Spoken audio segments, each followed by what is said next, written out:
날마다 새 힘과 능력을 주시는 하나님의 은혜와 사랑이 오늘도 주님의 말씀을 통하여 우리 모두에게 넘치게 부어지길 간절히 소망합니다. 오늘 함께 나눌 말씀의 본문은 누가복음 13장 10절부터 21절까지입니다.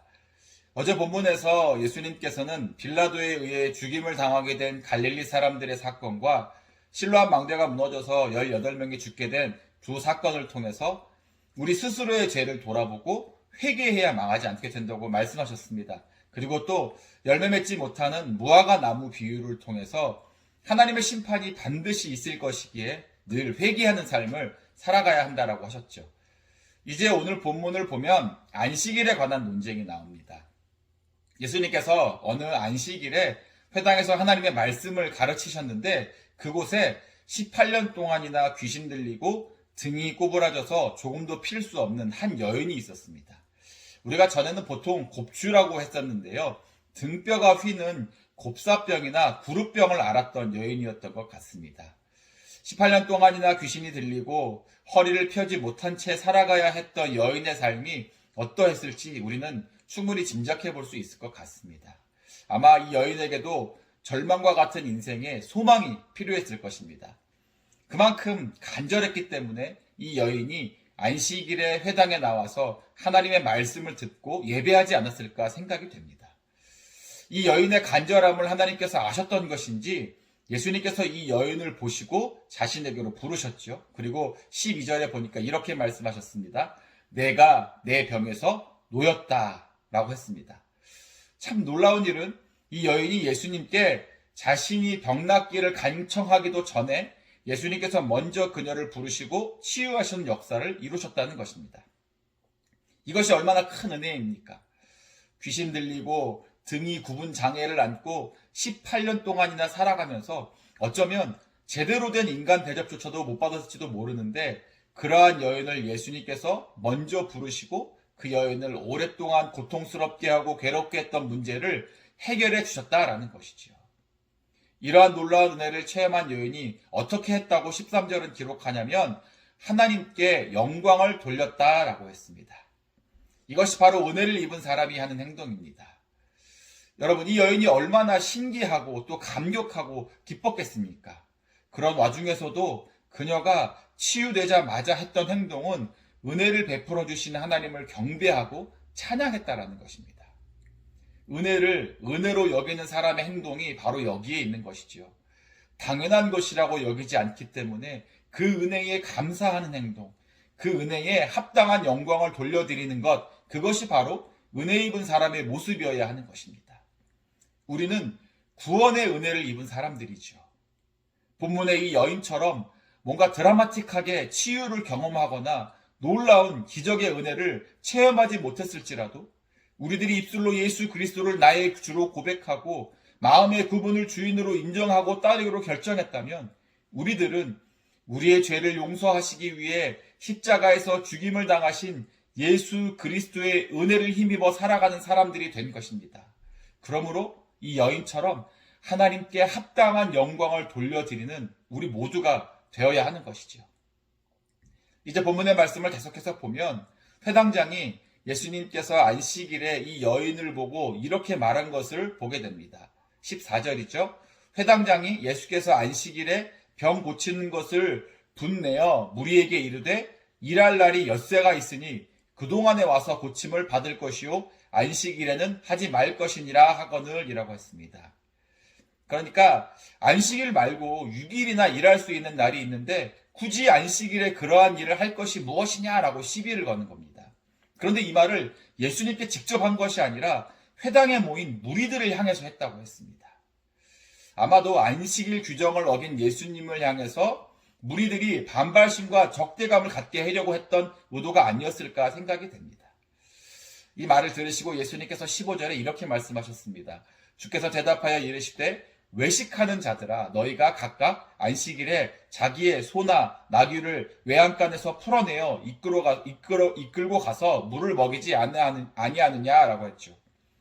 예수님께서 특정인을 지목하신 건 아니지만 마치 누구라도 알아들으라는 어조로 외식하는 자들아라고 하셨습니다.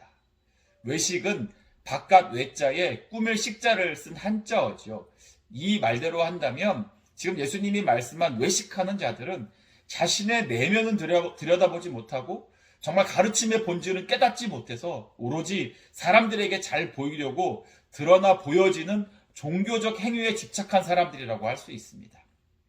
지금 회당장의 말대로 한다면 그것이 바로 외식이라는 것입니다. 그리고는 한 가지 예를 들었습니다. 안식일에 자신의 소나 나귀는 외양간에서 풀어내가지고 우물에 끌고 가서 물을 먹인다는 것이죠. 탈무드에 의하면 당시 안식일에 동물의 등에 짐을 지워서 몰고 다니는 것, 또 물을 운반하는 것은 금지되었으나 동물에게 물을 먹이는 것은 허용되었다고 합니다. 그렇다면 목마른 가축에게 물을 먹여서 그 가축의 목마름은 해결해주면서 정말 인생에 타는 목마름으로 고통 가운데 있는 사람들을 향하여는 안식이라는 이유로 모른 척하고 배척하는 것이 과연 옳으냐는 것입니다. 가축보다 귀한 것이 사람인데 뭐가 잘못됐냐는 것이죠. 여러분, 이러한 외식은요, 당시의 회당장이나 바리새인, 서기관들만 하는 것이 아닙니다. 오늘날 우리가 정말 하나님께서 우리에게 주신 성경 말씀의 참 의미를 바로 깨닫지 못한다면 우리들도 종교적 행위에만 빠져버린 외식하는 자, 형식적인 종교인이 될 수 있음을 우리는 늘 주의해야 합니다. 계속해서 예수님은 16절에서 그러면 18해 동안 사탄에게 매임받은 이 아브라함의 딸을 안식일에 이 매임에서 푸는 것이 합당하지 아니하냐라고 하셨습니다. 안식일일지라도 가축의 목마름을 해결해 주는데 18년 동안 목말랐던 여인의 문제를 해결해 주는 것이 정당하다는 것을 강조하신 것이죠. 그러면서 이 여인을 특별히 아브라함의 딸이라고 불렀습니다. 보통 종교 지도자들은 자신들을 아브라함의 자손이라고 자랑하고 내세우며 특권을 누리며 살았지요. 자신들은 특별한 하나님의 선택을 받은 사람들이라는 것입니다. 그래서 스스로를 특별하게 여겼습니다. 만약 그렇다고 한다면 그녀도 아브라함의 자손인데 그녀도 너희들처럼 특별하고 존귀하게 대함을 받는 것이 마땅한 것이 아니냐라는 의미에서 이 여인을 아브라함의 딸이라고 부르신 것입니다. 그렇기 때문에 예수님은 그녀가 안식일일지라도 이 안식일이라고 할지라도 귀신의 매임에서 놓여 자유함을 받는 것이 합당하다고 하신 것이죠. 여기서 합당하다라는 것은 반드시 그렇게 되어야 한다는 의미입니다. 영어로는요, it must be에 해당하는 표현이죠. 안식일을 지킨다는 것의 참된 의미는 그저 종교적인 행위를 잘 해야 하는 것에 달려있는 것이 아니라 안식일의 주인 되신 하나님의 뜻을 알고 영혼을 살리는 것에 달려있는 것임을 가르쳐 주신 것입니다. 예수님의 말씀을 들은 주위의 사람들의 반응이 17절에 나오죠. 예수께서 이 말씀을 하심에 모든 반대하는 자들은 부끄러워하고 온 무리는 그가 하시는 모든 영광스러운 일을 기뻐했다라고 했습니다. 예수님의 말씀에 두 가지 반응이 있었다는 거죠. 회당장과 그 따르는 자들은 부끄러워한 반면 일반 무리들은 기뻐했다고 했습니다. 여기서 부끄러웠다는 것은요, 자신들의 잘못을 반성했다라는 것이 아니라 궁지에 몰려서 수치스러움으로 얼굴이 붉어졌다라는 그런 의미입니다. 예수님의 말씀에 마땅히 반박할 것이 없고 대중 앞에서 자신들이 창피만 당하게 되니까 그 일을 수치로 여겼다, 이런 의미인 것이죠. 이제 18절부터 보면 예수님은 계속해서 회당에 모인 사람들에게 하나님 나라에 대해서 비유로 말씀하셨습니다. 19절인데요. 마치 사람이 자기 채소밭에 갖다 심은 겨자씨 한 알 같으니 자라 나무가 되어 공중의 새들이 그 가지에 깃들었느니라 라고 했고요. 21절에는 마치 여자가 가루 서말 속에 갖다 넣어 전부 부풀게 한 누룩과 같으니라 라고 하셨습니다.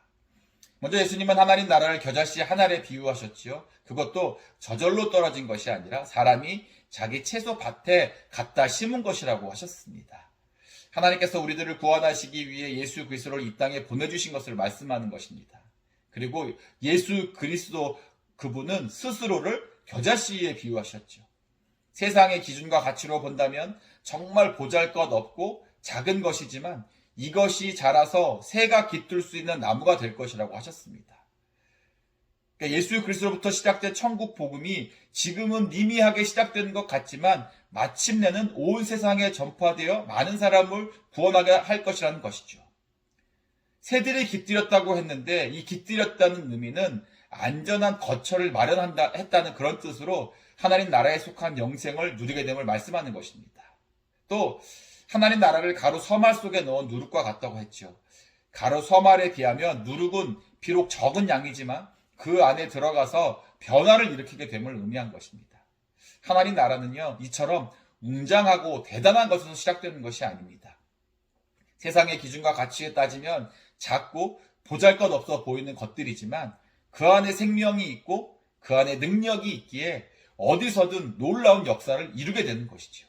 바로 이것이 복음의 능력입니다. 그러므로 우리가 복음을 붙들어야 합니다. 그리고 복음으로 살아가야 하고요. 또 복음을 전해야 하는 것입니다. 우리가 비록 부족하고 연약할지라도 나의 작은 믿음과 헌신을 통해서 내가 서 있는 그곳에서 선한 영향력을 끼침으로 내가 있는 그곳에 하나님의 나라가 임하게 하는 것, 그것이 오늘날 우리가 세상 가운데에서 해야 할 중요한 사명인 것입니다. 그러므로 오늘 계신 각자의 삶의 자리에서 복음의 은혜와 능력으로 계신 그곳에 하나님의 나라가 이루게 하시는 여러분 모두가 되시길 주님의 이름으로 간절히 축원합니다.